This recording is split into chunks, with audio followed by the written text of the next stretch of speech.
What is the phrase that the jihadists, Islamists, Hamas use over and over again? And it's a phrase that has played on Douglas Murray's mind, and he shares this at the Allgemeiner's annual dinner. What this phrase is and why he thinks it's so relevant to Israel's conflict against Hamas and the wider war against jihadism. I want to share you his words and then reflect on them because I think they're extremely powerful and poignant and get to the heart of this conflict.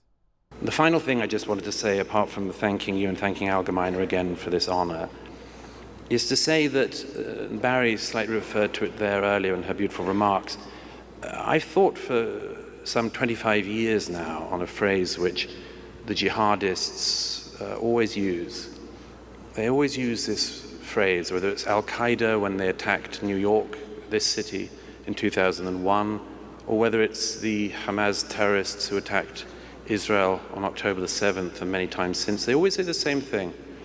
They say, we love death more than you love life.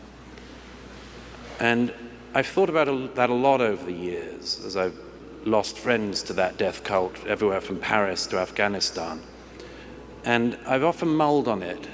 How can a society, how can a free society, a liberal, free, democratic society like ours, how can we face down such an enemy, a necrophilic death cult? And in the past 15 months, I've realized what the answer is.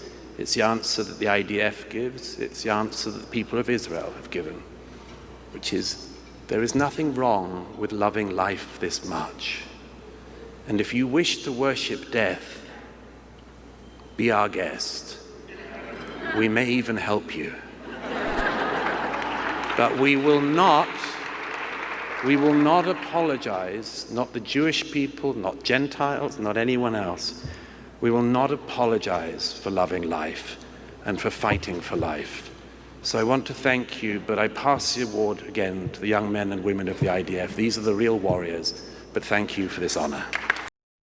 So he's right that Israel is the epitome of demonstrating a love and celebration of life. The fact that Israel came in the aftermath of the worst atrocity against a people in human history, the Holocaust. And Israel rose from the ashes and has produced the most flourishing, incredible society, made new an ancient civilization, an ancient language, ancient culture. And however, I wanted to go a little bit deeper in Douglas's words, because he's absolutely right to say that the Jewish people celebrate life the way that they celebrate death, and that's what Hamas and the Islamists say as well. But it's wrong to simply understand this on a superficial level, that, let's say, we're scared of death or we just want to enjoy life at a surface level. No, there's actually something deeper, and there's this phrase that the jihadists use actually exposes a deep flaw and corruption within their spiritual system. Because why are they saying they love death? The reason is because they believe that they're going to have some great heavenly reward. That's why they cheer when they say, Mom, I killed a Jew, and they say, oh, my son's a martyr, because they think, great, he'll be in Jannah, he'll be in the Garden of Eden, he'll be in heaven, he'll have reward. This seems to be actually quite a common theme in religion. It might not be manifest in a violent death cult form of radical Islamism, but often the focus in religion is reward in heaven, grace, being saved. The reason why the Jewish people say l'chaim, to life, is because the Torah comes to teach that our ambition should not be about trying to get to heaven and trying to get reward. In fact, if your focus is just trying to get reward in heaven, are you being noble? You're actually just serving yourself. You're trying to get reward for yourself. You're being selfish. What's noble in that? Now, I'm not for 1 second saying that they are going to get reward for doing this. We have a just, moral God who would not reward this kind of evil. But I'm saying, let's just say they think what they're doing is godly and they're going to get reward for doing so. If your focus is on reward, you're serving yourself. The deeper reason why the Torah says in Moses' final address to the Jewish people before they enter the Promised Land, he says, choose life What he really means by choosing life is, don't try and get to heaven.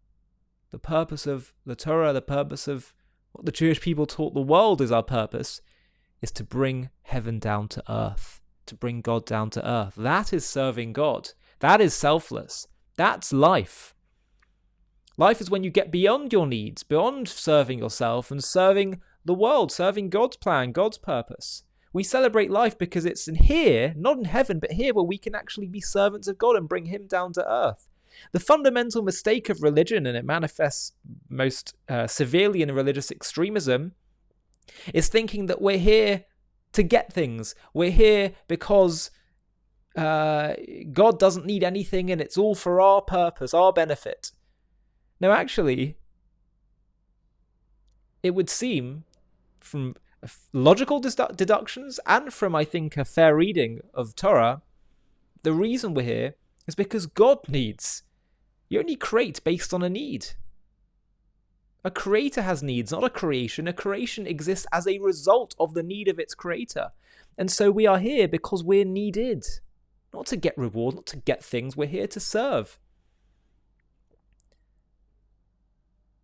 And so the deeper reason why we celebrate life is because life is where we can truly serve. Life is where we can make a difference, do something for others, for the world, for God's world, for his purpose. Do what we're created to do.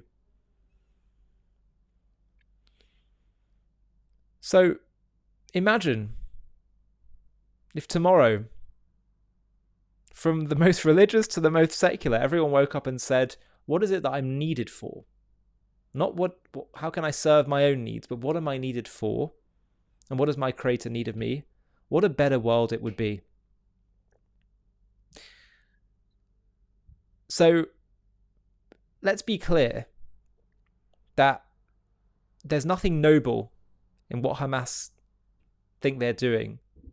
Even if it was doing things that were, let's say, not immoral, but they're doing it simply to get heavenly reward. What's noble in that? It's like, imagine in a relationship, you're doing something simply so you can get things from the other person. It's nasty. If you really care about your relationship with someone else, you do things for them simply because it's for them. And it's what they need. So this has to be our deeper answer. We live it on a daily basis as Jews and the nation of Israel. But we now have to answer the religious argument and ideological zeal of our Arab opponents. And I do believe that when we can articulate that clearly, they will actually come around. Because the Arab people always have on the tip of their lips God and invoking the name of God. So we just have to give that kind of godly clarity. And I think we will see great improvements. Hi, thank you so much for watching. To watch another one, click here. To stay up to date with all our content, click here to subscribe. And if you're able to, you can help support JTV to grow and grow by clicking join below this video, where you can become a member and get perks including early access to videos and private live discussions with me. But most of all, you'll be partnering with us on our mission to change the world.